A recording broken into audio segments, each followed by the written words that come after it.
हे नवनागरी, हे किशोरी, आपकी जय हो। आप रूप और गुणों की निधि हैं। आप सब सुख प्रदान करने वाली हैं, सुख सागर हैं। आपकी जय हो। हे अपार सौंदर्यशालिनी प्रियाजू,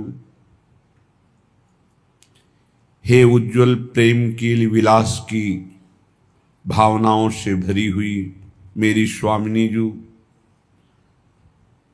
प्रीतम मेघ के तुल्य श्रीअंग वाले, उनसे आप संश्लिष्ट अर्थात बिल्कुल एकामेक होकर विराजमान दामिनी की तरह दमक रहे हो।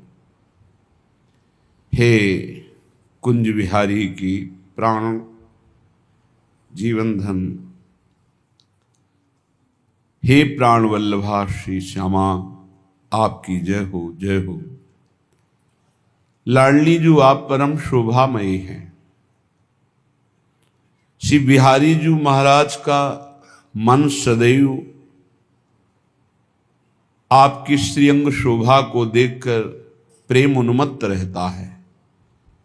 आनंद समुद्र प्रभु को भी आनंद प्रदान करने वाली हो। हे प्रियाजू, आपकी जय हो। आप अपने दर्शनों की अब बोहनी करा दो। बहुत दिन व्यतीत हो गए जीवन की दुकान खोले हुए। अब आप अपने दर्शन की बोहनी करा दो, अर्थात हमारे जीवन व्यापार की पूर्णता इसी में है कि एक बार आप हमारे नेत्रों में अपने रूप का प्रीतम के साथ प्रकाश कर दें। आप पधारें, करो दृग बोहिनी, मेरे नेत्रों की बोहनी करा दो। दरस दे सोहनी, अगर एक बार हमें दर्शन मिल गया तो फिर ये संसार का दर्शन हमें आकर्षित नहीं कर पाएगा। हरो बाधा, समस्त बाधाओं की हरण करने वाली हे राधा किशोरी, आप कृपा करो। जयति रस मूरी, आप रस की मूल हैं, क्योंकि रस समुद्र प्रभु के हृदय में अद्भुत रस प्रकाशित करने वाली, रस समुद्र प्रभु सबको रस का दान करते हैं और वो आपसे मांगते हैं। मांगत लाल लाड़िलो नागर, प्रगट भई दिन दिन की चोरी, दान दैरी नवल किशोरी। अद्भुत रसदाता हे श्यामाजू, आप आनंद की मूल हैं। आपका जो स्वरूप है बड़ा ही मनोहर है, अनिर्वचनीय, वाणी के द्वारा कहा नहीं जा सकता ऐसा रूप है। हे प्यारी जू, दिव्य सौरभ आपके श्री अंग की ऐसी है कि लालजू की घ्राणेन्द्री में जाकर उनको उन्मत्त कर देती है। हे रसिक जनों की प्राण जीवन धन स्वामिनी, आपकी जय हो, जय हो।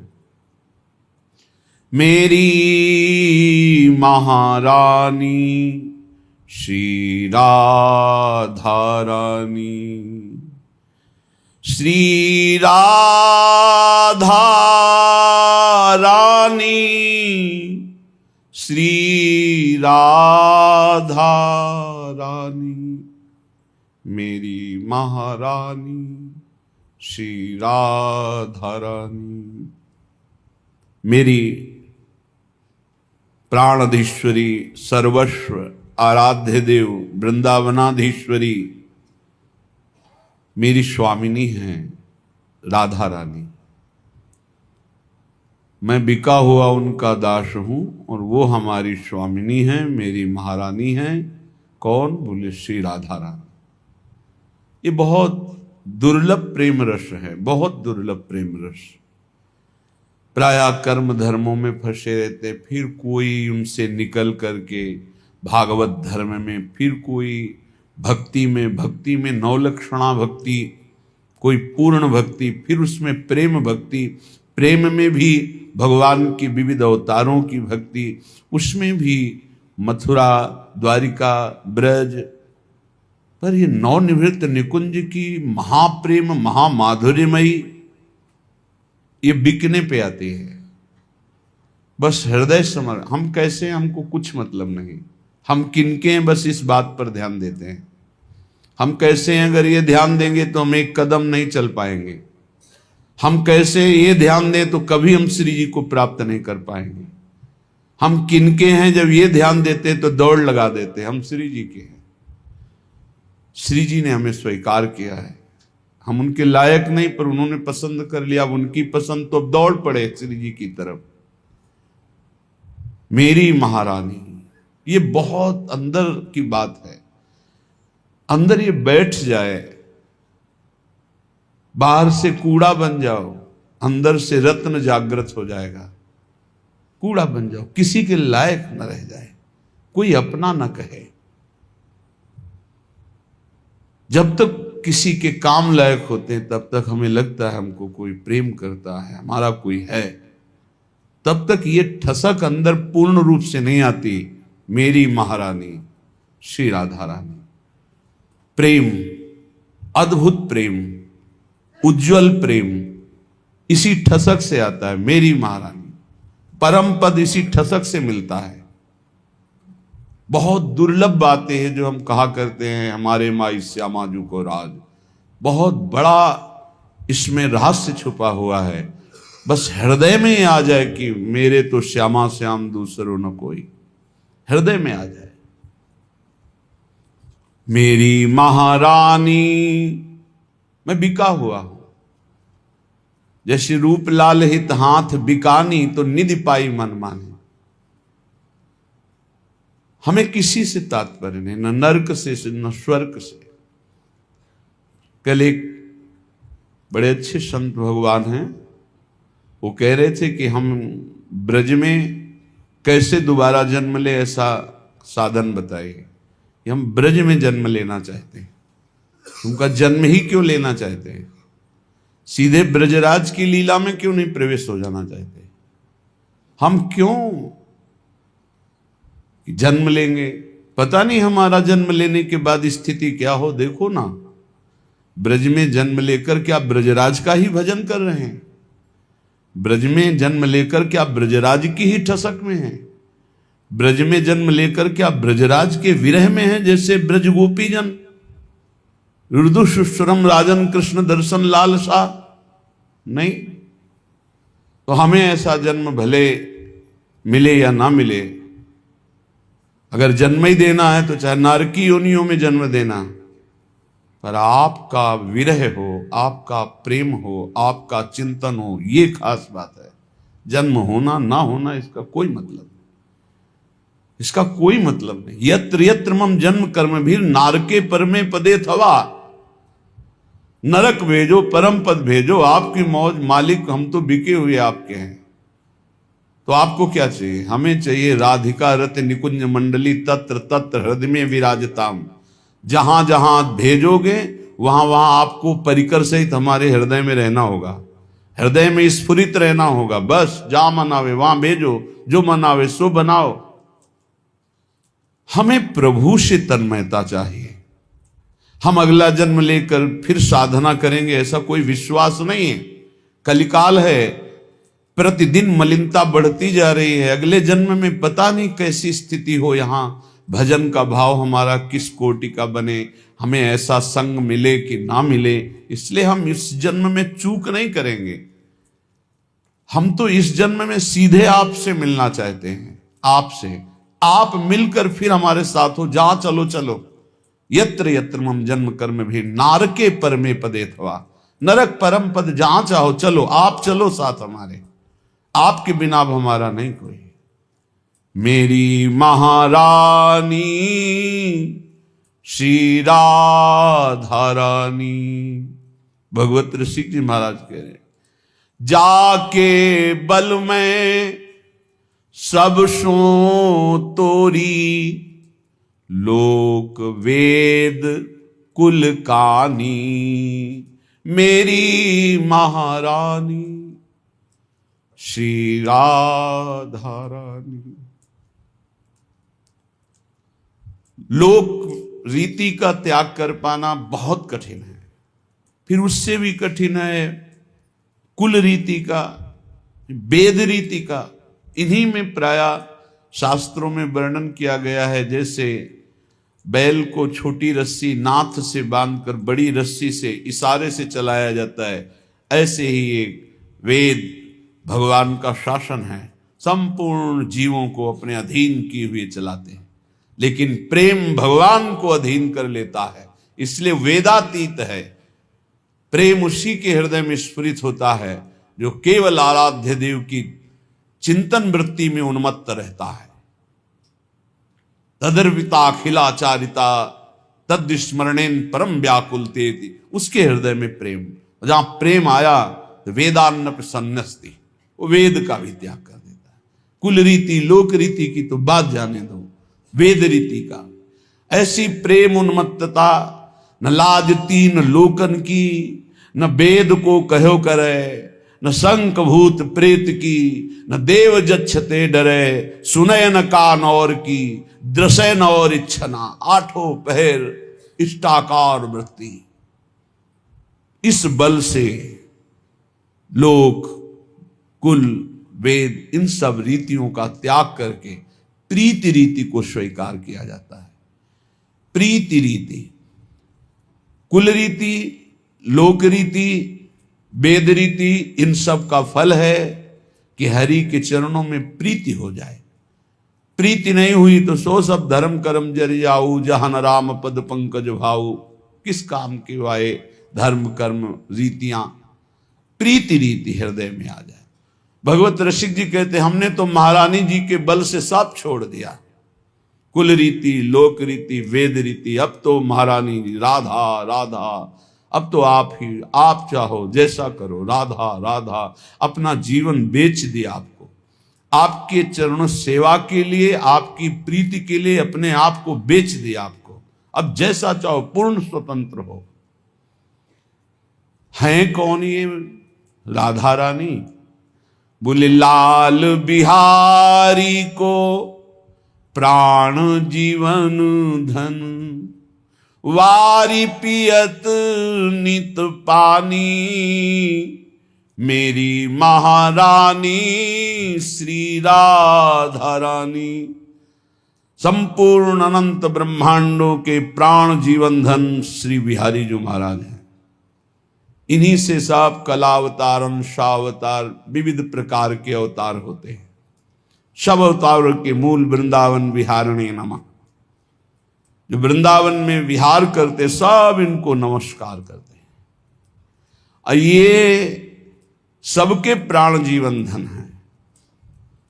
जिसमें भी प्राण शक्ति, मनः शक्ति, इंद्रिय शक्ति, जो जहां कुछ भी दिखाई दे रहा है वो सब इन्हीं के बल से बलवान हैं।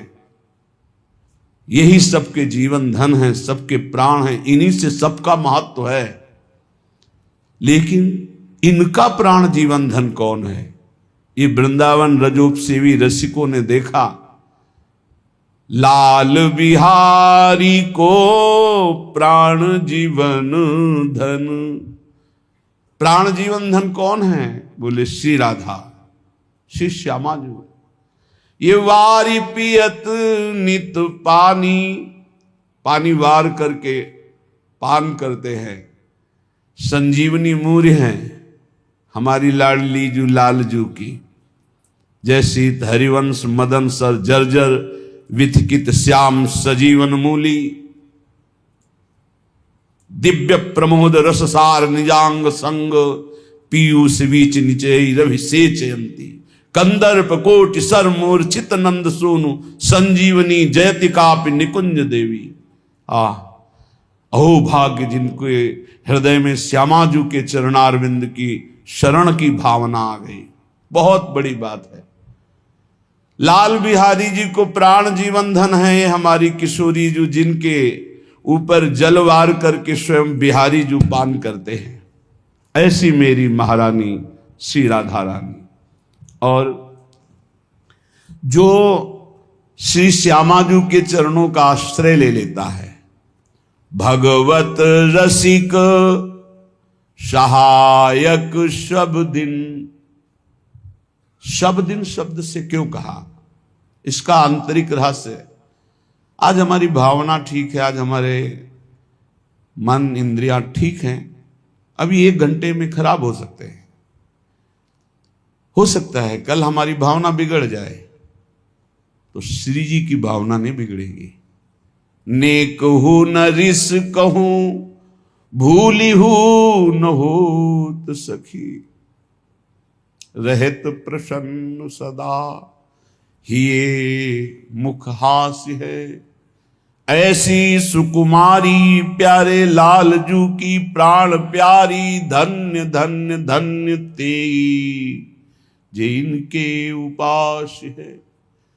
श्री जी कभी गुस्सा नहीं करते, कभी उनको रिश नहीं आता। हमारा भाव बिगड़ सकता है, हम जीव हैं, माया आसक्त है, लेकिन उस समय भी हमारी सहायता हमारी स्वामिनी जू करती है। जब हम बिल्कुल स्वामिनी जू से विमुख होते हैं, विमुख ही थे, सन्मुख तो उन्होंने किया है, पकड़ के घसीटा तो उन्होंने हमें, नहीं तो मोह प्रपंच माया दलदल में ऐसे फंसे थे कि राधा नाम, वृंदावन धाम, प्रिया प्रीतम, ये सब स्वप्न में भी कभी नहीं। जागृत की तो बात जाने दो, स्वप्न में भी इतनी हिम्मत नहीं कि एक बार राधा बोल देते जीवन में। ये तो अहेतु की कृपा है हमारी स्वामिनी धुन। भगवत रसिक सहायक शब्दिन। सब दिन शब्द का भाव, सहायक तो है ही, लेकिन सब दिन का भाव है कि आज हमारा भाव बन रहा है, कल बिगड़ सकता है। हम जीव हैं, माया ग्रसित है, आज हम ठीक है, कल गलत हो सकते हैं, लेकिन उस समय भी प्रिया जो नहीं छोड़ती, उस समय भी वो सहायता करती। वचन की शरणागति को इसने कहा है कि श्यामाजू का राज, हम श्यामाजू के, इस बात का निर्वाह करती है, वचन शरणागति का निर्वाह करती है। फिर हृदय से जो शरणागत है, कहना ही क्या है, सहायक शब्दिन, और परिणाम सर्वोपरि सुखदानी। सर्वोपरि, वैसे भी जगत में देखा गया है, अगर ज्यादा अपराध बन जाए तो पिता नाराज होकर कहता मैं देखना भी नहीं चाहता ऐसे पुत्र को, हटाओ मेरे सामने से। वैसी स्थिति में भी मां में जो वात्सल्य है उसका चमत्कार, वो एकांत ले जाती, खवाती पिलाती है, कुछ पैसे देती, जा 2-4 दिन के लिए कहीं घूम आ, फिर चला आना, हम बताएंगे तुम्हें कैसे, इनको हम रिझा लेंगे। वात्सल्य का एक अंश त्रिभुवन की अनंत माताओं में, उस वात्सल्य के समुद्र लालजू, उस वात्सल्य समुद्र का सार श्री लाडलीजू, दासी वत्सला कर ही राधा। इसलिए मेरी महारानी श्री राधा रानी सहायक शब्दिन और सर्वोपरि सुखदानी, जो किसी साधना से महाप्रेम की प्राप्ति नहीं होती। यह गुण साधनते नहीं हुई, ये तो भागवतिक धर्म प्रेम की बात करे, लेकिन महाप्रेम ये केवल लाडलीजू की कृपा कटाक्ष से होता है। सर्वोपरि सुखदानी, बढ़ो आनंद मोद सबके, महाप्रेम सुरंग रंगी। ये महाप्रेम प्यारी जो प्रदान करती है, पर ये एक बार हृदय में आपको धारण करना पड़ेगा कि मेरी महारानी श्री राधा रानी। हृदय में किसी अन्य का आश्रय नहीं होगा। मैं नीच हूं, अधम हूं, चलेगा, पर अन्य आश्रय नहीं चलेगा। जैसे हूं अपनी स्वामिनी जी का हूं, किसी और के द्वार नहीं पड़ा हूं, किसी और का नहीं हूं। जैसा हूं अपनी स्वामिनी जी का हूं, अपनी महारानी जी का हूं। राधा राधा राधा, पक्का काम बन गया। पक्का वो बात बनेगी जो किसी साधना से नहीं बनती। ये गुरुजनों के प्रताप से, आचार्य चरण के प्रताप से, अपनी स्वामी जी का स्वभाव जैसा जैसा अनुभव में वो दे रही वैसा हम देख करके कह रहे हैं। बहुत करुणा समुद्र हैं। नेक हो नरेश, इस बात पर सदैव ध्यान रखना। और लाडली जू की ठसक का मतलब है लाल जू को अधीन किए रहना। सारी साधनाएं हरि की प्रसन्नता के लिए है। हरि प्रसन्न हो जाए सब काम बन गया। अगर हरि प्रसन्न ना हुए तो हमारा सब व्यर्थ गई साधना उपासना। जेहि विधि प्रभु प्रसन्न मन होई। हमारा साधन, हमारा आराधन, हमारे आचरण जेहि विधि प्रभु प्रसन्न मन होई। मेरे प्रभु प्रसन्न हो जाए, हरिजू प्रसन्न हो जाए। मात्र लाडली जू के चरणों का आश्रय लेने मात्र से प्रसन्न नहीं, हरि अधीन हो जाते। यत किंकरी सुबह, जिनकी दासियों की बहुत चाटुकारिता करते हैं, विनय करते हैं भगवान, ये वो पद है राधा दासी पद। केवल श्री जी के चरणों का आश्रय लेने मात्र से हरि प्रसन्न नहीं, अधीन हो जाते हैं, अधीन हो जाते हैं। ये वृंदावन असीम कृपालु जो ये महारस का परिचय प्रदान किया, श्री स्वामी जी के नाम और उनके चरणों का आश्रय प्रदान किया, बलिहारी है कोटि कोटि वृंदावन। वृंदावन के रसिक जनों की, रजरानी की जो ऐसी अद्भुत बात की बात हृदय में प्रकाशित की। श्रीपाद प्रबोधानंद जी महाराज कह रहे हैं, याम याम रूपवतीम नवीन तरुणीम लावण्य लीला कला माधुर्ये मुनि मोहिनी मनुरताम भावोत्सव व्यंजिनी ताम ताम वीक्ष साथुत करोति परमाम दिव्यामपि स्फूर्तिमान श्री राधा पद किंकरी पद नखो प्रांतोपि यस्यात्मनि। जिसके हृदय में ये गर्व आ गया, हम श्यामाजू के बल अभिमानी, श्यामा श्याम श्यामा श्याम। मैं श्री जी की प्रिय सखी हूं, मैं प्रियाजू की दासी हूं, मैं प्राण प्रिय स्वामी जू की शक्ति, संधिनी शक्ति। अरे छोटी मोटी बात नहीं, राधा चरणारविंद की शरणागति।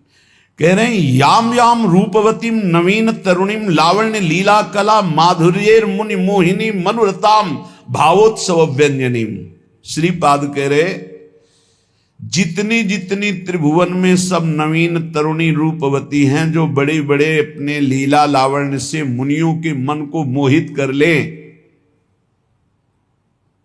वो श्री किशोरी जी के चरणों की शरण आश्रय लेने वाले को जो भाव देह प्राप्त होता है, सखी स्वरूप, वो ऐसा स्वरूप है भाव देह का, उसका जब प्रकाश होता है ऐसा दिव्य होता है कि त्रिभुवन की जितनी भी सुंदरियां हैं, इसमें जो शब्द लिखा ताम ताम वीक्ष साथुत करोति परमाम दिव्याम अपि स्फूर्तिमान, हे हो जाती है।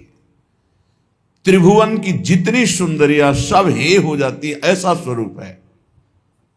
आप कहोगे कि लिखने में क्या होता है, लिख दिया किसी ने इसे, ये किसी में नहीं है, ये वो सिद्ध महापुरुष जो देख रहे हैं। आपको एक उदाहरण बताते हैं। एक दिन द्वारिकाधीश प्रभु अश्रु प्रवाह करते हुए विकल स्थिति में राधा राधा राधा, रुक्मिणी जी महालक्ष्मी जी का अवतार है। हर समय जैसे पलक पुत्री की, ऐसे वो प्रभु को प्यार करती हैं, एक क्षण के लिए भी अलग नहीं रहती। प्रगट में अगर देह स्वरूप से अलग है तो छाती में श्रीवांछन चिन्ह के रूप में विराजमान है। लक्ष्मी जी कभी एक क्षण के लिए भी प्रिया है। उन्होंने देखा तो उनका प्रभु आप स्वतंत्र हो, मेरा कोई आप पर शासन नहीं है, पर आपको रोते देखकर मेरा हृदय विकल हो जाता है। मैं क्या करूं, कैसे आपको रिझाऊं कि आपकी ये विरह वृत्ति मुझे सही नहीं जाती। तो उन्होंने कहा ऐसा है ही, श्री लाडली जी का रूप ही ऐसा है, उनका स्वभाव ऐसा है। तो उनका प्रभु दिव्य शक्तियां सब अवतरित हुई आपकी सेवा के लिए 16,100, और हम 8 महाशक्तियां हैं, कोई साधारण नहीं। जैसे जाम्बवती जी हैं, ये त्रिपुर सुंदरी भगवती अम्बा का स्वरूप है। भूमि का अवतार सत्यभामा जी, मां लक्ष्मी का अवतार रुक्मिणी, ऐसे सब हम 8 महाशक्तियां हैं और 16,100 दिव्य शक्तियां आपकी सेवा में उपस्थित। इसलिए 16,108, ये कोई नारियां नहीं है, कोई साधारण स्त्रियां नहीं है, ये भगवान की अनंत शक्तियों में से ये दिव्य महत शक्तियां जो भगवान की सेवा में है। क्या प्रभु इनमें से कोई ऐसा नहीं है जो राधा विरह की पूर्ति कर सके? भगवान ने कहा कोई ऐसा नहीं। प्रभु मैं एक बार देखना चाहती हूं कैसी हैं श्री राधा कि हम सब सर्वांग सुंदरी दिव्य शक्तियां आपके विरह का शमन नहीं कर सकती। प्रभु मैं एक बार दर्शन पाना चाहती हूं। उन्होंने कहा कि कभी ऐसा श्री जी चाहें, दर्शन देना चाहें, संयोग बनावे तो हो सकता है। हम तो केवल कह सकते हैं कभी ऐसा अवसर आया तो दर्शन कराएंगे। ब्रज लीला के अंतर्गत निकुंज लीला में तो वृंदावनम परित्यज्य पादमेकम न गच्छते, प्रिया प्रीतम एक कदम भी वृंदावन से बाहर नहीं जाते। लेकिन ब्रज लीला में ऐसा आया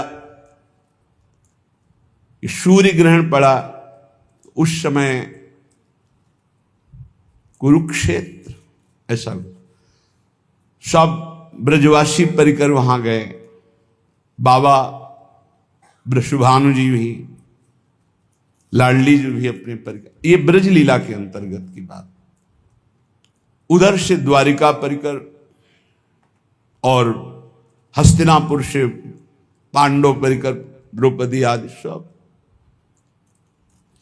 जब रुक्मिणी जी ने सुना कि वृषभानु बाबा और राधा किशोरी जो पधारी हैं, तो बड़ा उल्लास होगा। प्रभु एक बार देखने की इच्छा थी, जिन राधा का स्मरण करके आप रोते हैं वो हैं कैसी, उनका पहले हम दर्शन करके आते हैं फिर आपको।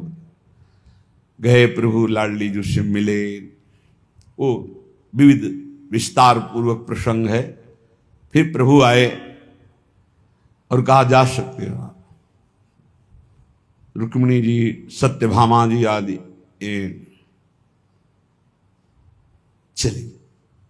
प्रथम द्वार पर गई तो लक्ष्मी कोटि विलक्ष लक्षण रसल लीला किशोरी सतई राराध्यम ब्रजमंडले मधुरम राधाभिधानम परम। श्री जी की दासी जो करोड़ लक्ष्मियों को मूर्छित कर दे। याम याम रूपवतीम नवीन तरुणीम लावण्य लीला कला माधुर्य मुनि मोहिनी मनोरतम भावोत्सव व्यंजनीम। बड़े बड़े मुनियों को मोहित कर ले ऐसी सुंदरियां त्रिभुवन में हैं।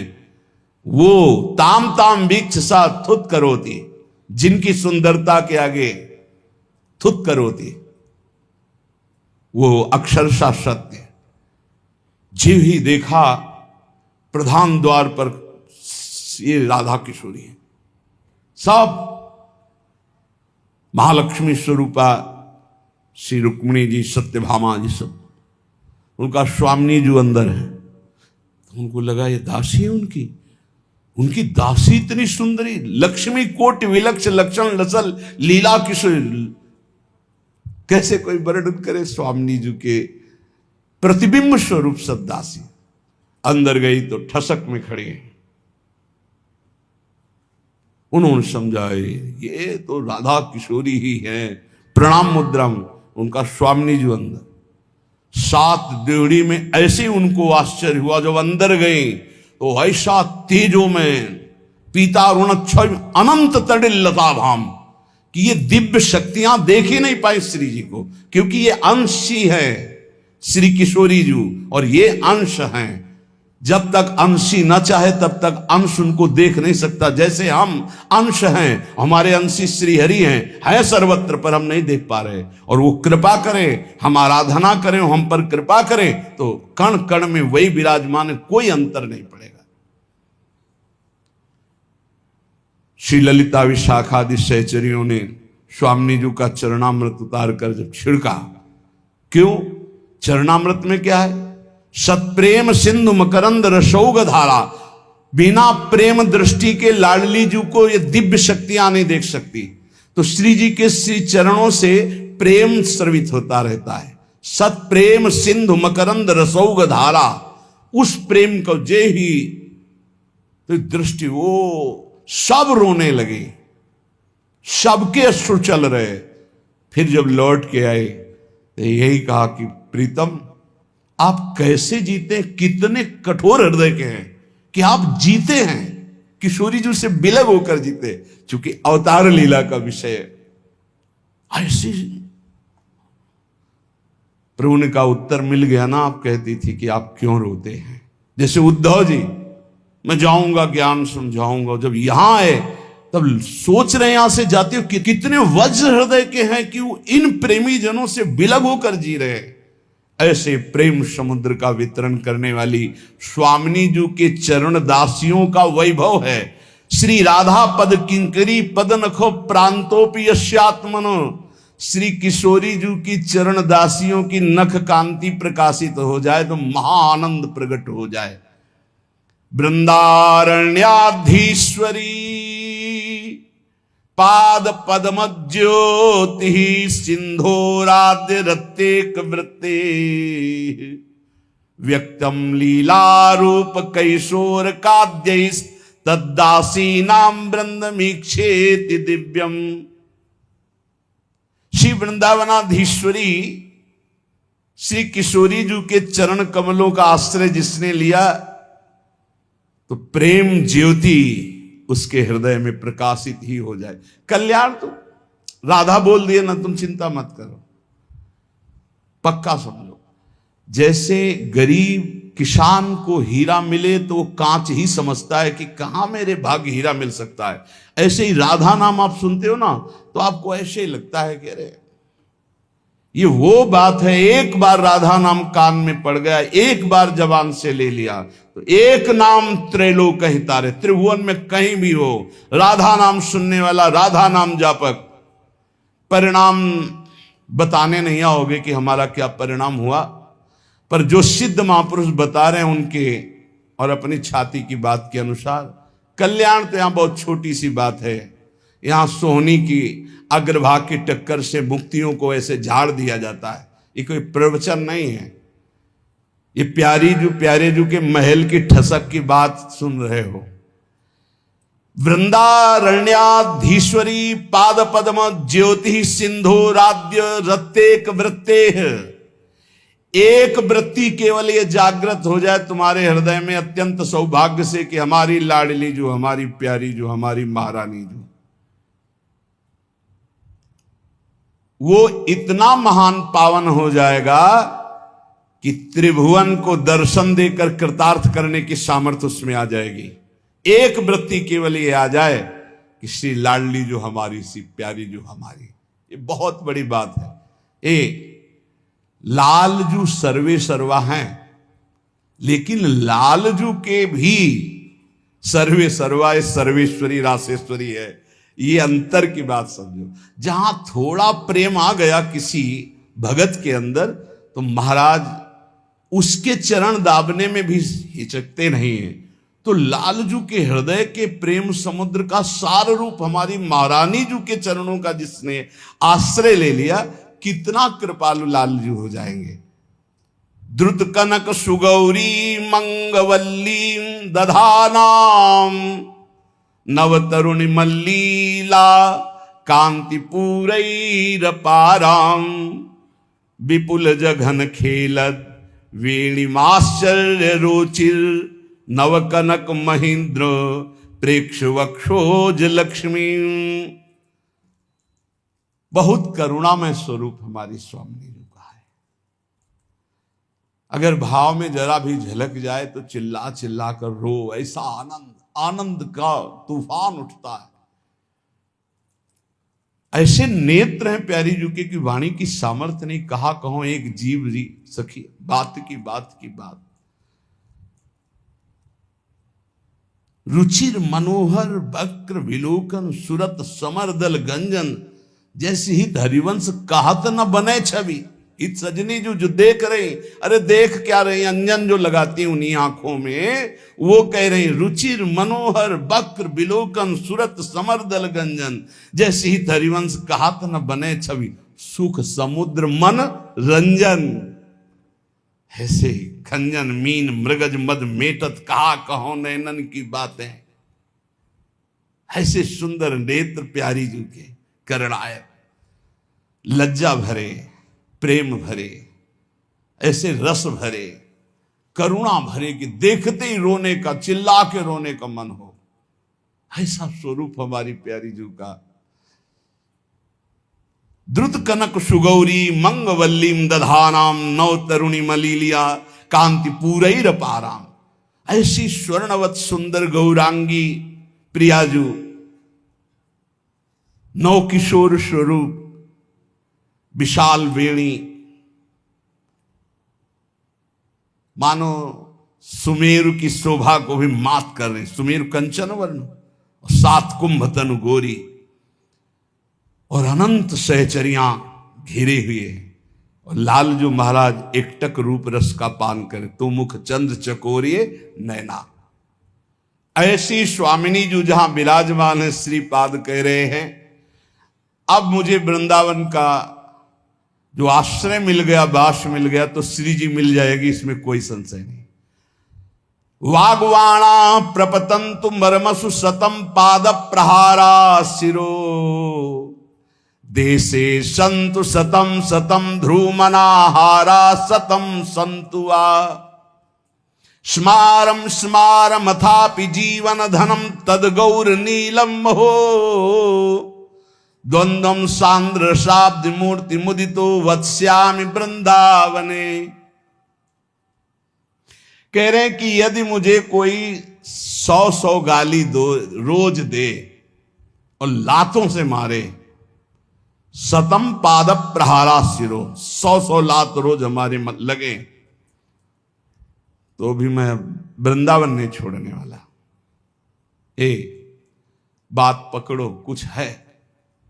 कैसे सह सकते हो? 100 कदम दूरी पे 50 करोड़ रुपया की एक अटैची रख दी जाए, और चलो तुम लेट के चलो वहां तक जाओ, छू लिया तो तुम्हें मिल जाएंगे। लेकिन आदमी हम छोड़ेंगे 5, 7, 10 आदमी, वो तुम्हें रोकेंगे, मारेंगे। अगर तुम रुक गए तो नहीं मिलेगा। तो वो आदमी चाहे 100 ने 500 लात उसकी खोपड़ी में मारे, वो 50 करोड़ वाली अटैची तक पहुंचने की हर कोशिश करेगा। वो गाली नहीं देखेगा, वो लात नहीं देखेगा, कोई भी। और श्री जी को प्राप्त करने के लिए हम चले हैं, और हमें कोई गाली दे, हमें कोई मारे, कोई हमें तिरस्कार करे, और हम इतने पे रुक जाएंगे। वो नासवान 50 करोड़ के लिए प्राण देने के लिए तैयार हो जाएगा। तो कहे द्वंद्वम सांद्र शाब्द मूर्ति मुदितो, दुख पूर्वक लई मुदितो स्मारम स्मार मथापि जीवन धनम तद गौर नीलम हो। जीवन धन गौर श्याम की प्राप्ति के लिए उनका स्मरण करते हुए 100 लात खा करके भी हम किसी को कुछ नहीं कहेंगे, अपनी श्री जी की प्राप्ति के लिए चलेंगे। वागवाण प्रपतंतु मर्मसु शतम पाद प्रहारासिर। ये है प्राप्ति करने की इच्छा का नाम। ये है, आपसे बहुत हृदय से बात कर रहा हूं। जब आप भगवत प्राप्ति के लिए कमर कसेंगे तो माया तुम्हें रौंदेगी, रौंदेगी पक्का।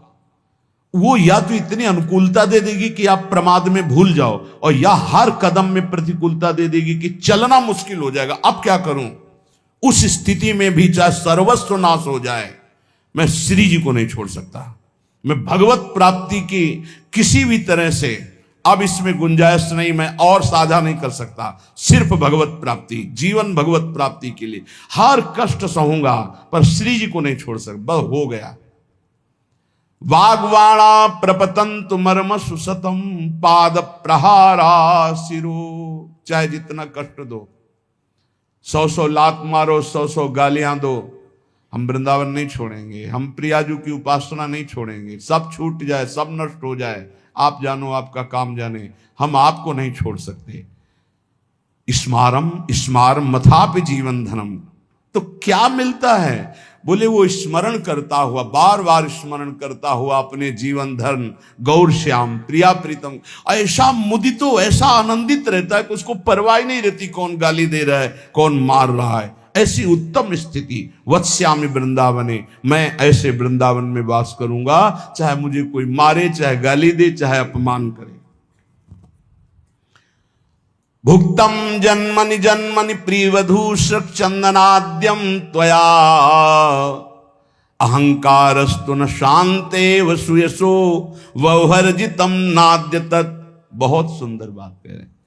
अभ्यस्तात समस्त शास्त्र विततिर्मोहस्तु नास्तम गतस् तन्निर्विद्य समस्ततो भज महानंदाय वृंदावनम।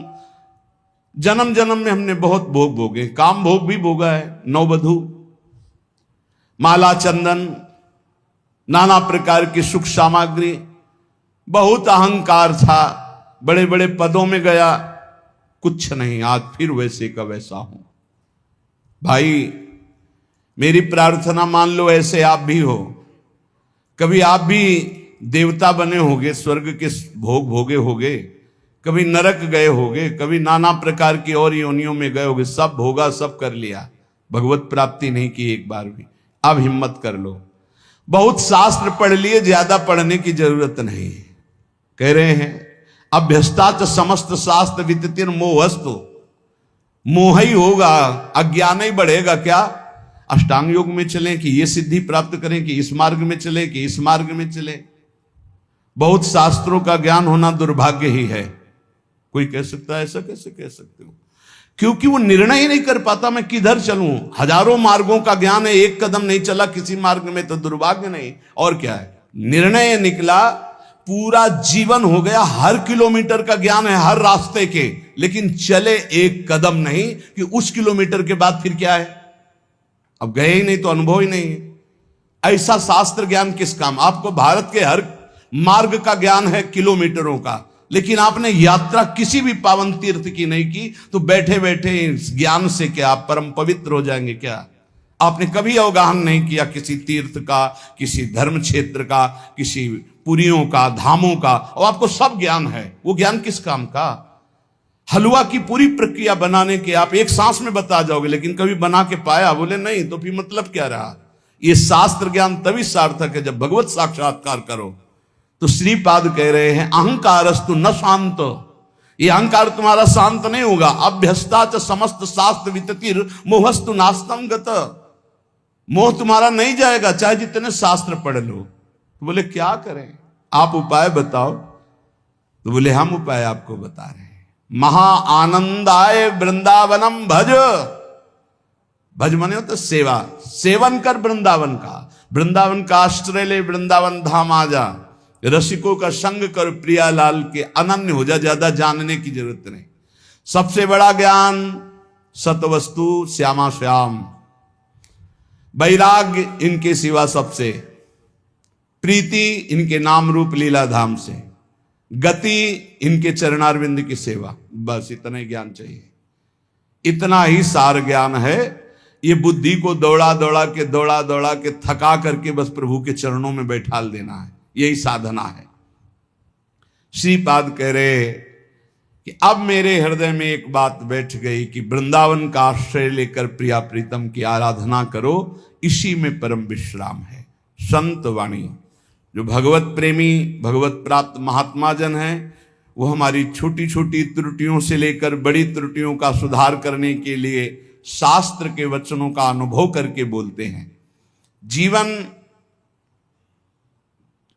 दो गतियों से गुजरता है, एक गति है जन्म मृत्यु में भटकना और एक गति है जन्म मृत्यु से मुक्त होना। दो ही मार्ग है, अस्तो मां सदगमय। असत से सद की यात्रा करो या सद स्वरूप का विस्मरण करके असद में रत हो जाओ जन्म मृत्यु के चक्र में। 84 लाख योनियां हैं कर्मानुसार। इन 84 लाख योनियों में जीव भ्रमित होता है। इस योनि में एक एक योनि लाख लाख प्रकार की है। एक योनि लाख लाख प्रकार की है।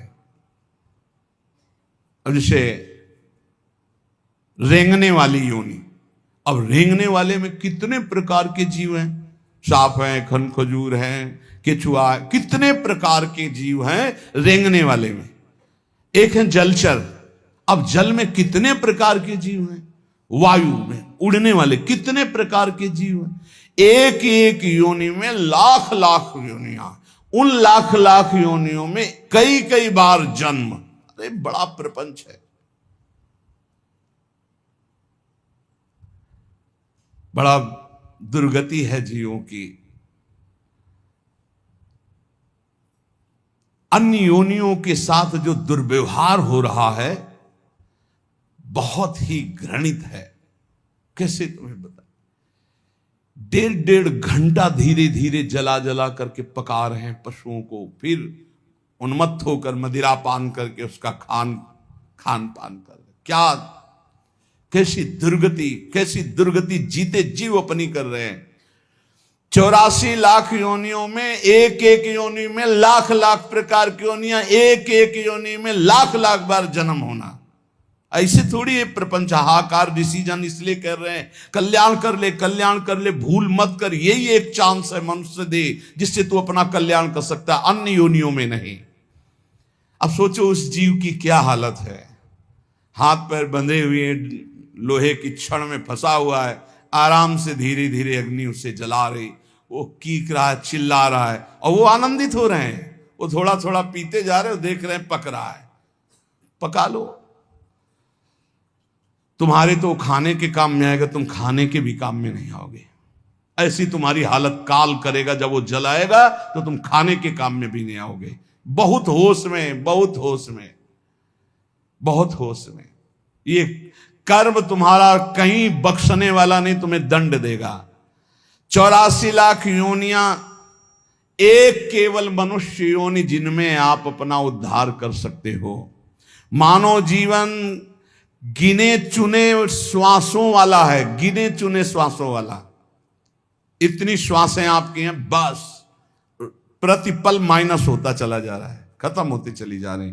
यहां हम आनंदित हो रहे हैं, 30 वर्ष के हो गए, 35, अरे आनंदित नहीं, 35 वर्ष गए जीवन के। मूल कार्य के लिए जो आए हो भगवत प्राप्ति, उसमें क्या किया? बोले कुछ नहीं, अभी तो खेलने खालने की उम्र है। मरने की उम्र कौन सी है? कभी भी तो मर सकते हो, तो अपना काम क्यों नहीं बना लेते? राधा राधा राधा।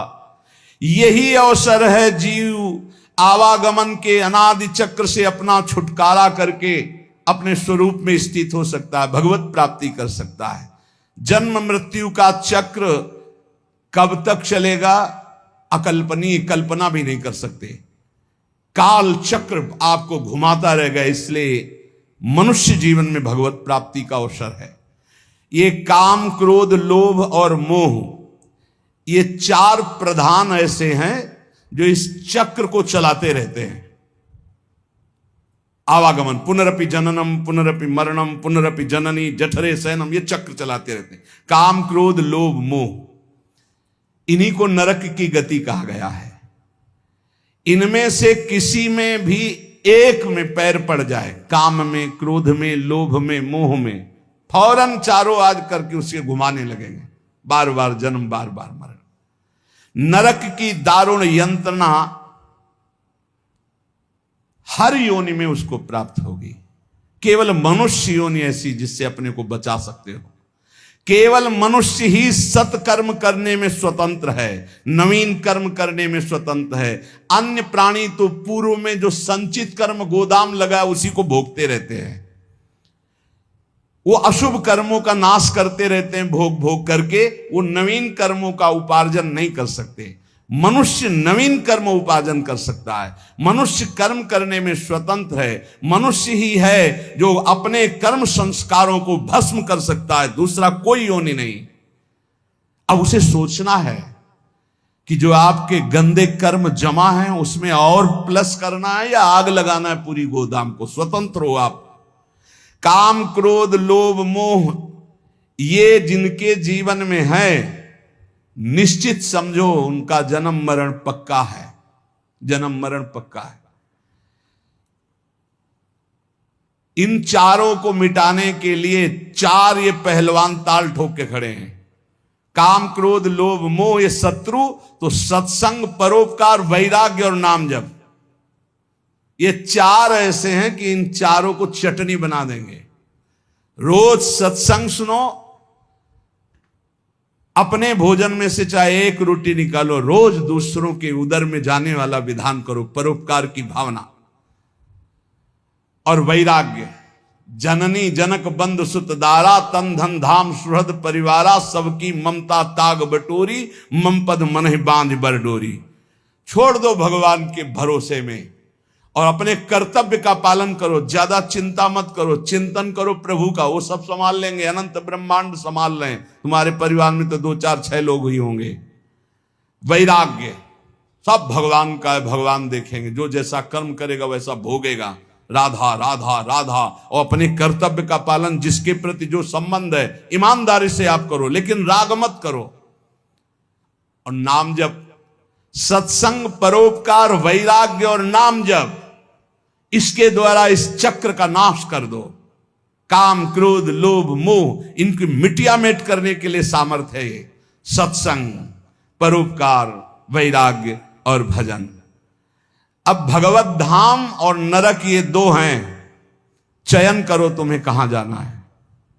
अगर काम क्रोध लोभ मोह तो त्रिविधम नरकस्येदम द्वारम नाशन मात्मना कामा क्रोधा तथा लोभा। और यदि सत्संग परोपकार वैराग्य भजन तो भगवत धाम।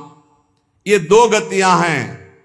उपासक देख लो, अगर भगवत धाम जाना है तो इन 4 बातों को छोड़ना होगा। काम क्रोध लोभ मोह, 4 बातों को पकड़ना होगा। रोज सत्संग, रोज परोपकार और सबसे अंदर से वैराग्य और खूब नाम जप। इसी के द्वारा भगवत प्राप्ति होती है।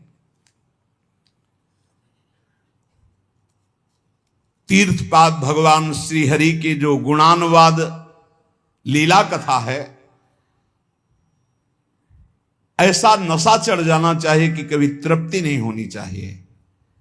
कस्त्रप्यनुयात तीर्थ पदोभिधानात् सत्रेषु वासुरभिरीड्यमानात् यह कर्णनाडं पुरुषस्य यातो भवप्रदां गेहरतिं छिनत्ति। जो भगवान की चर्चा को कानों से सुनता रहता है तो उसके हृदय का मोह मल नाश हो जाता है, वो वैरागी हो जाता है। वैरागी का केवल भेष से मतलब नहीं, अंदर से है। जैसे चक्रवर्ती सम्राट अम्बरीश जी वैरागी हैं। चक्रवर्ती सम्राट अवध का पूरा शासन कर रहे हैं भरत जी, लेकिन परम वैरागी। जो अनुरागी है वही परम वैरागी है, जो परम वैरागी वही अनुरागी है। जो भगवत चर्चा सुनता रहता है रोज, तो सर्वसंगोपहो हिमाम सत्संगहा सर्वसंगोपहो हिमाम। सत्संग आपको सब संगों से अलग करके भगवत अनुरागी बना ही देगा। कौन ऐसा है जो प्रभु की चर्चा सुनते सुनते अघा जाए।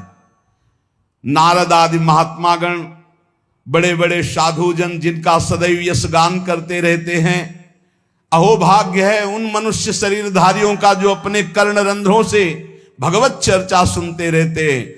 उनका संसार चक्र में डालने वाला ये विकार, घर गृहस्थी की आसक्ति, ये उसे अब अगला जन्म नहीं करने देगी। घर गृहस्थी की आसक्ति, ये काम क्रोध लोभ मोह आदि, उसको अगला जन्म नहीं दे सकते जिनके कानों में रोज भगवत चर्चा पड़ती है और वो भगवत चर्चा सुनते हुए कभी अघाते नहीं। शास्त्रदधानश्च विवर्धमाना विरक्ति मन्यत्र करोति पुंसः हरे पदानुस्मृतिर्निवृत्तस्य समस्त दुखात्यमा सुधत्ते। जब कथा सुनते सुनते कथा में स्वाद आने लगे, एक एक शब्द बहुत गंभीर आनंददायक लगने लगे, तब समझ लेना चाहिए कि अब हमारे कल्याण का अवसर आ गया। भगवान की बातें बहुत प्रिय लगने लगे, भगवत चर्चा एक आनंद देने लगे। समस्त विषयों से वैराग्य उसी का होता है जो रोज सत्संग सुनता है। पर सत्संग सुनना समझ लीजिए, कल श्रोता का वर्णन हुआ था, चातक की तरह सुनना। हमारा जीवन है सत्संग, उसका मनन करना, उसको आचरण में उतरना, कि सुने बस चले गए, इतना समय तो सार्थक हुआ, पर मनन नहीं करोगे तो सत्संग का हृदय रूपी अंधकार नाश करने का जो प्रभाव है वो मनन से होता। मनन नहीं तो फिर नहीं बन पाएगा। सुन लिया, दूसरों को सुना दोगे, काम नहीं बनेगा। भगवत चरणारविंद के निरंतर चिंतन की सामर्थ्य सत्संग से प्राप्त होती है। समस्त दुखों का नाश भगवत चिंतन से होता है। भगवत चिंतन की प्राप्ति सत्संग से होती है। इसलिए तांचोच्य सोच्यान विदोनु सोचे हरे कथायाम विमुखा नघेन क्षिणोति देवो निमिषस्तु येषा मायुर्वृथावाद गति स्मृति नाम। मुझे तो सबसे ज्यादा वो सोचनियों में भी सोचनीय अज्ञानी पुरुष लगते हैं जो कभी सत्संग सुनने नहीं आते। पिछले पूर्व पापों के कारण उनको भगवान की कथा में सुनने में बिल्कुल रुचि नहीं है, और अगर कभी कोई उनका मित्र आदि ले भी आवे तो सुनना नहीं चाहते। तुम आओ, सुन के हम बाहर खड़े हैं। वो इतनी दूर खड़े हो जाएंगे कि कान में शब्द ना पड़े। और अगर कभी सत्संगियों को देखेंगे भी तो उनके दोष दर्शन करेंगे, इनका क्या सुधार हुआ सत्संग से, ये वो ऐसा। हाय हाय, बड़े शोचनीय है कि मानव देह प्राप्त करके उनको सत्संग नहीं मिला। काल भगवान ऐसी अमूल्य श्वासों को व्यर्थ में नष्ट करवा रहे हैं। उनकी वाणी दूसरे के निंदा प्रपंच गायन में, देह भोगों में, व्यर्थ के वाद विवाद, व्यर्थ की चेष्टा, व्यर्थ के चिंतन में उनका जीवन चला जाता है। इसलिए इस लोक में तुम केवल धर्म का आचरण करते हुए ही अर्थ का सेवन करो, भोगों को भगवद अर्पित करके परम पुरुषार्थ भगवान की प्राप्ति का उपाय करो, वही मनुष्य जीवन श्रेष्ठ है। यस्य संसारिणी प्रज्ञा धर्मार्थ वनुवर्तते। धर्म पूर्वक अर्थ कमाओ, पाप का पैसा नहीं। खूब भगवान नाम जप, भगवत कीर्तन, ये परम पुरुषार्थ है, इसी से भगवत प्राप्ति हो जाएगी, और ज्यादा प्रपंच करने की जरूरत नहीं। क्षमावशी कृतिर्लोके क्षमया किम न साध्यते शांति खड्गः करे यस्य किम करिष्यति दुर्जना। जब तुम धर्म मार्ग में चलोगे तो दुर्जन लोग तुम्हें परेशान करेंगे। तुम्हारे पास ढाल और तलवार है जैसे, तो शत्रु को परास्त कर दोगे, उसके वार को सह लोगे। तो ढाल क्या है? क्षमा। आपको जब कोई गाली दे, अपमान करे, तो अपने भजन को बचाने के लिए क्षमा रूपी ढाल का प्रयोग करो।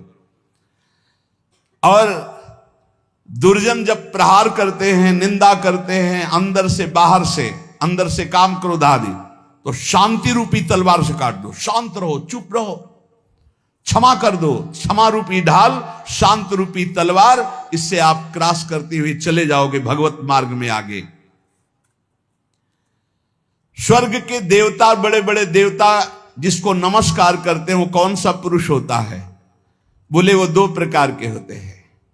एक होते हैं जो बलपूर्वक दंड देने में क्षमता रखते हैं, पर उनका अपमान निंदा करो वो सह लेंगे, और निर्धन होने पर भी, अवसर आने पर सब कुछ लुटाने के लिए तैयार हैं। इन दो पुरुषों को बड़े बड़े देवता भी नमस्कार करते हैं। गरीब होने पर भी दान देने का उत्साह, और बलवान होने पर भी सहनशीलता। दूसरे के द्वारा किया हुआ निंदा अपमान आदि मौन होकर सह लेते हैं, यद्यपि सामर्थ्य उनमें दंड देने की है। गरीब होते हुए भी दूसरों को खिलाने पिलाने, दान देने का उत्साह, इन दो को बड़े बड़े देवता भी नमस्कार करते हैं। द्वांभसी निवेष्टव्यो गले बद्ध्वा दृढ़ाम शिलाम धनवंत मादातारम दरिद्रम चा तपस्विनम। ये दो मरे हुए ही समझो, संसार में जीवित है पर इसका अर्थ सीधे होता है गले में पत्थर डालकर डूब के मर जाने वाले स्वभाव वाले हैं। क्या? जो धनी होने पर भोग विलासिता में पैसा खर्चा करते हैं। एक होटल में गए, लाखों रुपए खर्चा कर दिए। अरे 250 ग्राम आटा नहीं खा सकते हो? कितने का 250 ग्राम आटा होता है? 1-2 कटोरी दाल सब्जी ले लो, 2-4 रोटी ले लो, खा लो। प्रकृति के पैसे को बर्बाद करते हो। 5 लाख उड़ाया है, 5 लाख में 500 आदमी खूब बढ़िया भोजन पाते और बढ़िया स्वस्थ रहते। ऐसे विचार करना चाहिए। दुर्गति किनकी होती? जिनको इस जन्म में धन मिला और वो दूसरों की सेवा में, भागवतिक सेवा में न लगाकर भोगों में लगाते हैं।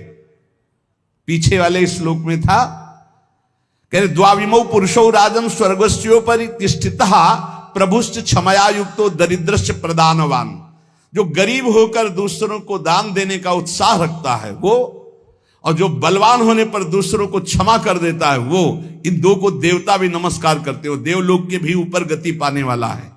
और इन दो को जो धनी होने पर, धन होने पर भी साधु सेवा, गौ सेवा, भक्त सेवा या समाज सेवा में ना देकर वो उड़ाता है नाना प्रकार के काम भोग, विषय भोग, मनोरंजन में। ऐसा नहीं कि प्रकृति का धन तुम्हें मिला, तुम उसके स्वामी जो चाहो कर लो। तुम सिर्फ मुनीम हो, स्वामी तो भगवान है। हिसाब से चलो, नहीं सब छीन लिया जाएगा। जो धनी होने पर मदांध होकर गलत जगह धन खर्चा करता है, मैं इसका स्वामी हूं, और सही ढंग से उसका खर्चा नहीं, सो धन धन्य प्रथम गति जाकी। अरे कितने ऐसे बीमार लोग हैं जिनके पास अर्थ व्यवस्था नहीं।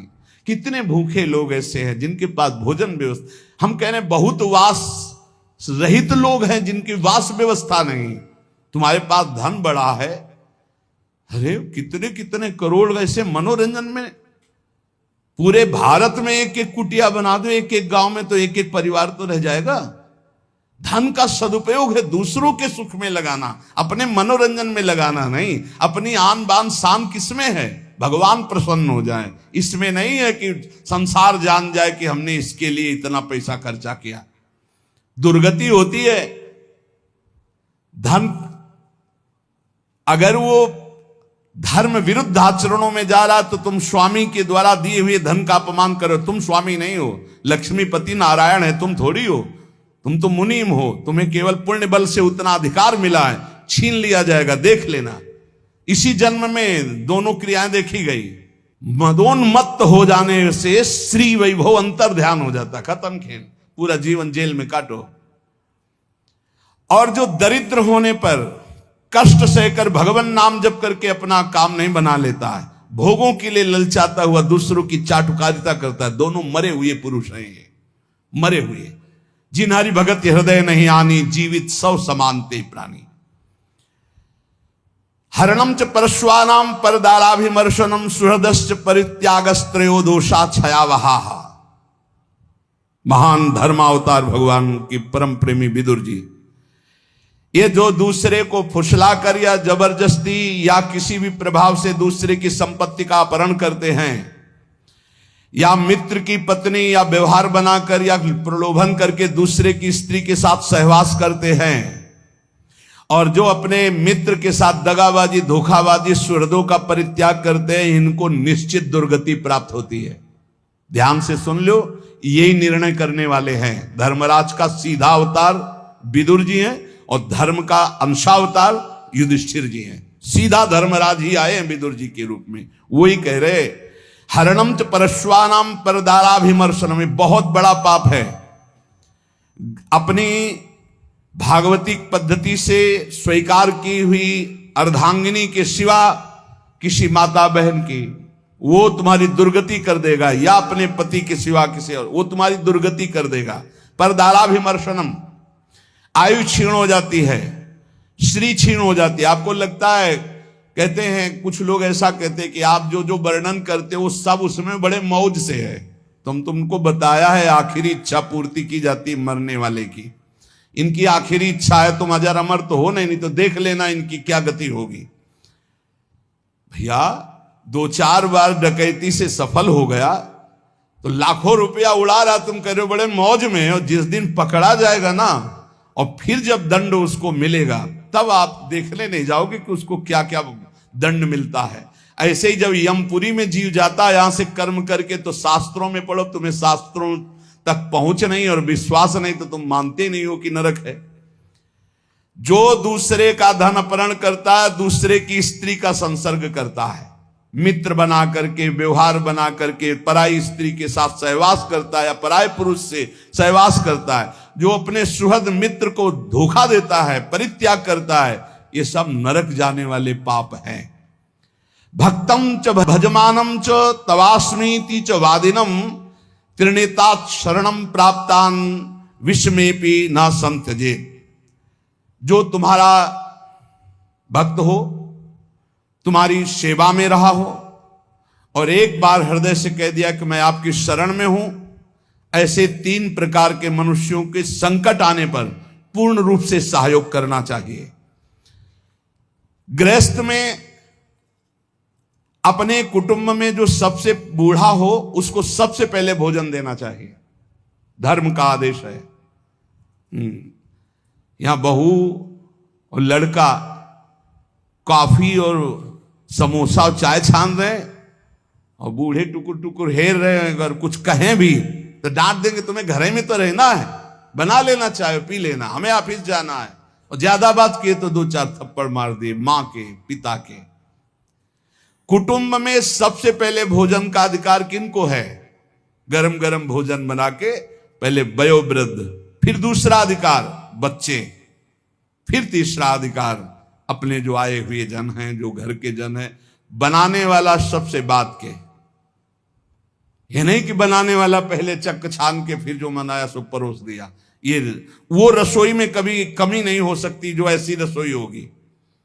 एक अन्नपूर्णा जी का कृपा प्रसाद होता है उस रसोई में कभी भोजन पाया ना जाए, रसोई कभी जूठी ना हो, बाहरी कोई रसोई देख ना पावे, रसोई पर्दे में रहे और पवाते रहो। आप देखो अन्नपूर्णा कैसे आप पर कृपा करती है। लेकिन यहाँ तो ऐसे दलित दुराए की हद है, वो उतार के रखा, धुआं निकला, मुंह में डाल के खा रहे हैं, वहीं खा रहे हैं, परोसा। ना भगवान से मतलब, ना भगत से मतलब है, ना बूढ़ों से मतलब है, ना ऐसी दलिद्रता छाई हुई है रसेंद्री जनेंद्री की, पूछो मत। ध्यान से सुने, इसीलिए महापुरुषों के वचन सुना रहे। आज से जो सुन रहे हैं, भोजन में सबसे पहला अधिकार रसोई में वयोवृद्ध का है। हम कह रहे ठाकुर जी को भोग लगा दिखा के उनको पवाओ, पहले बच्चों को पवाओ, जो और अपने जन उनको। रसोई करता वो सबसे बात के, जो घर का स्वामी बनने का अधिकार रखते हैं उनको सबसे बात के पाना चाहिए, पहले सबको पवा देना। मुखिया मुख सो चाहिए, खान पान सो एक भी ऐसा कोई भोजन का पदार्थ ना हो जो किसी को ना दिया गया हो। छुपाव नहीं होना चाहिए। रसोई में जो बने सबको, पंगत में जो परोसा जाए सबको, नहीं परोसा ही ना जाए। ध्यान रखना, नहीं इससे अपराध लगता है। 20 को कुछ और, 30 को कुछ और, 50 को कुछ और, ऐसा एक मुखिया मुख सो चाहिए, खान पान सो एक। घर में जो चीज बनाओ वो सबको बराबर दो। ऐसा नहीं होना चाहिए कि आप अपने लिए कुछ अलग, उनके लिए कुछ अलग। जब अपनी मोह वृत्ति होती है, सत्संग का ज्ञान नहीं होता तो अलग अलग होता है, बहुत विचित्र होता है, बड़ा अपराध बनता है। दूसरा, अपने संबंध में जो संकट में पड़ा हो तो बिना बुलाए अपने आप जाकर उसका सहयोग करना चाहिए। तीसरा, यदि अपनी बहन संतानहीन हो, व्यवस्था ना हो और वो अपने पास रहना चाहे तो आदर के साथ पूरे जीवन उसको रखना चाहिए। भगवान धर्म स्वरूप विदुर जी कह रहे, अगर गृहस्थी में रहकर ये 4 आचरण संभाल ले जो अभी बोले गए और नाम जप करे तो भगवान की प्राप्ति निश्चित है। बड़े बूढ़ों को भोजन में सबसे पहला अधिकार है। बड़े बूढ़े भगवान साक्षात, मातृ देवो भव, पितृ देवो भव। यदि तुम्हारा कोई संबंधी कष्ट में है तो बिना बुलाए जाओ, उसका सहयोग करो। और यदि तुम्हारी बहन संतानहीन धनहीन है, परिवार में उसको नहीं रखा जा रहा, आप आदर पूर्वक जीवन भर रखो, इससे भगवान प्रसन्न हो जाएंगे। षट दोषा पुरुषेणे हातव्या भूतिमिच्छता निंद्रा तंद्रा भयम क्रोधम आलस्यम दीर्घ सूत्रता। ये 6 दोष जिसमें होते हैं उसे भगवत सिद्धि प्राप्त नहीं होती। परमार्थ की उन्नति चाहने वाले, भगवान को प्राप्त करने वाले को ये 6 दोष त्याग देना चाहिए। महात्मा विदुर जी कहते हैं क्या? पहले निद्रा त्यागने का मतलब उचित निद्रा, 4 घंटे 5 घंटे। इसके बाद 6 घंटे उसके आगे जुड़ता है जो बहुत मेहनत करता है। 7 घंटे उसके आगे जुड़ता है जो गृहस्थी में है, थोड़ा भी परमार्थ में अगर अभी चलना शुरू किया है। इसके आगे जो सोते हैं वो भगवान जाने। और कलयुग की रीत ऐसी हो गई, वो कह रहा था कि हम सबको नरक पहुंचाएंगे। सूर्य उदय होते समय जो सैया में पड़ा सोया होता है, उसकी बुद्धि, उसकी स्त्री, कीर्ति, आयु, ये सब नष्ट होता है। और प्रायः इस समय हमें लगता है कि 100 में 30 जगते होंगे और 70 सोते होंगे सूर्य भगवान के उदय होने, या और प्लस हो सकता है, और प्लस हो सकता है। 4 बजे जग जाए वो तो बहुत बड़ी बात है। हम कह रहे हैं 5 बजे, हम कह रहे हैं ऐसे जग जाओ कि सूर्य भगवान उदय हो रहे हैं, आप जल्दी से नहा धो के 2 चुल्लू अर्घ तो दे दो। भुवन भास्कर पधार हैं, अर्घ देने की तो बात जाने तो 11 बजे दिन तक सोते हैं। हमें लगता है इनकी जिंदगी क्या है जो 11 बजे दिन तक सोते। 11 बजे तो विश्राम का समय दूसरा आ जाता है। 1 बजे रात के जगे तो 11 बजे तो थोड़ा विश्राम का समय आ जाता है। ये 11 बजे तक जगते होंगे तो राजभोग कब पाते होंगे? इनका शयन भोग तो निशाचरी ही होता होगा रात्रि में 11 के बाद, नहीं 2 बजे सोते होंगे। 3 4 5 6 7 8 9 10 11, मतलब कम से कम 9 घंटे सोते हैं। ये जिंदगी ठीक नहीं, इससे पूरा का पूरा आपका परमार्थ नष्ट हो जाएगा। विदुर जी महाराज कह रहे, एक बार कुछ ऐसे नाइट ड्यूटी वाले जन हैं, हमें लगता है अगर ऐसा कुछ हो तो सूर्य उदय के समय उठ जाओ, हाथ मुंह धो करके यार सूर्य भगवान को प्रणाम करो और थोड़ा नाम जप करो, फिर सो जाओ। अगर आप रात में जगे ड्यूटी पर सूर्य उदय के होते समय अगर सोते मिले तो आपके सुकृत नष्ट हो जाएंगे। ये पक्का समझो, आपका श्री वैभव क्षीण हो जाएगा। आपको लगेगा बहुत धनी है, अरे ये धन कितने मिनट का भैया, आंख मुंदी खत्म खेल जाएगा यहां का बैंक बैलेंस। हम उस धन की बात कर रहे हैं जो तुम्हें जन्म मृत्यु के चक्र से छुड़ाएगा। पहला है निद्रा, इस पर शासन करो। दूसरा है तंद्रा। तंद्रा का मतलब होता है ना नींद है ना जागृत है, वो एकदम खोए रहते हैं, ऐसे चेतना में आए, ना सो रहे हैं ना जग रहे हैं। सोने का मतलब था सोने में एक अलार्म बजता रहता, वो पता चल रहा है कि सो रहा है। और एक तंद्रा होती कि उसमें अलार्म नहीं बजेगा, वो चल रहा, वो तंद्रा। और तीसरा भय। किसी ने हमसे पूछा कि आपको भय है? मुझे लगता है आपको कभी कोई भय नहीं, क्योंकि आपका सत्संग सुनते हैं। हम कहा एक भय है, एक भय हर समय बना रहता है कि लाखों की श्रद्धा है, हे भगवान कभी हमारे द्वारा मन वचन कर्म से ऐसा कोई कार्य न बन जाए जिससे किसी की श्रद्धा नष्ट हो जाए, उसका भगवत मार्ग रुक जाए। बस एक बात का भय रहता है, हमारे द्वारा कहीं कोई ऐसी वचन न निकल जाए, किसी को पीड़ा पहुंचे, हमारे द्वारा कोई ऐसा कर्म न बन जाए जिससे किसी की श्रद्धा नष्ट हो जाए। क्योंकि संतों पर श्रद्धा बहुत समय के बाद होती है। समय समय पर ऐसा भगवान का एक संत की क्रिया से लाखों संतों की प्रति अश्रद्धा हो जाएगी। हे प्रभु कभी हमारे द्वारा ऐसा आचरण न बने, हमारे वचन ऐसे न निकले, हमारा कोई ऐसा भाव न हो जिससे किसी की श्रद्धा का नाश हो। इस बात से भय लगता है। बस किसी की श्रद्धा नष्ट ना हो, हमारी गति दुर्गति को से कोई फर्क नहीं, सामने वाले की गति ना बिगड़े, उसका भाव मंगल मन रहे, हमारे अंदर कोई ऐसी वार्ता ना आ जाए, कोई ऐसा दोष ना आ जाए जिससे किसी को भाव बिगड़ जाए। बस एक भय रहता है, और ये भय भजन बढ़ाने में काम आता है। यही डरपि हरिवंश हित, जिनो भ्रमय गुण सलिल पर, जी नामन मंगल लोक त्यों सुहरिपद भज न विलंब कर। इस डर से डरते रहना चाहिए कि कहीं हमें माया की त्रिगुणात्मिका वृत्ति फिसला न दे। इसलिए हर समय जिनका नाम तीनों लोकों का मंगल करने वाला है, उन हरि का जप करते रहना चाहिए, राधा राधा हरि हरि।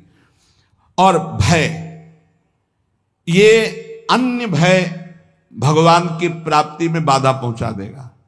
निद्रा, तंद्रा और भय और क्रोध, ये तो निश्चित समझो, अनुभव की हुई बात कह रहे हैं, महीनों के भजन को शांत कर देता है।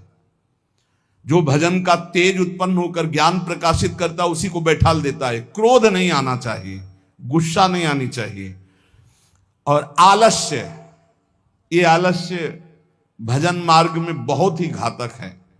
अरे कल कर लेंगे, 11 माला तो कहा है, आज 5 कर लिया है, कल 11 और 6 कर लेंगे, और कल ही आलस्य दिखाएगा, परसों कल धीरे धीरे खत्म नियम। दीर्घ सूत्रता, हर कार्य को आगे टालते रहना। निद्रा, तंद्रा, भय, क्रोध, आलस्य, दीर्घ सूत्रता, ये 6 दोष भगवत प्राप्ति नहीं होने देते, इसलिए इनका त्याग करें। जो अपने सुख में प्रसन्न नहीं होता, दूसरे के दुख में हर्षित नहीं होता, जो दान देने के बाद कभी किसी से बोलता भी नहीं है कि मैंने इतना अमुक को दिया, बिल्कुल शांत, कोई जानता ही नहीं कि दिया, वह भगवत मार्ग में आगे बढ़ता चला जाएगा।